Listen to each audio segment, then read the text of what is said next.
saja. Ma wadda'aka rabbuka wa ma qala. Walal akhiratu khairul laka minal ula.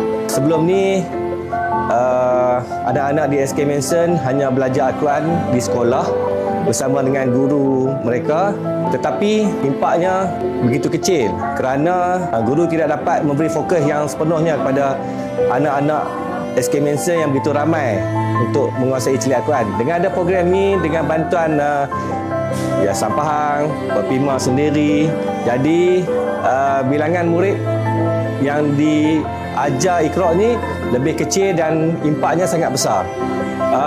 Di kesempatan ini saya mengucapkan ribuan terima kasih yang tidak terhingga kepada Yayasan Pahang atas program yang telah diadakan di SK Mansion, dan kita berharap kolaborasi ini akan berterusanlah di SK Mansion.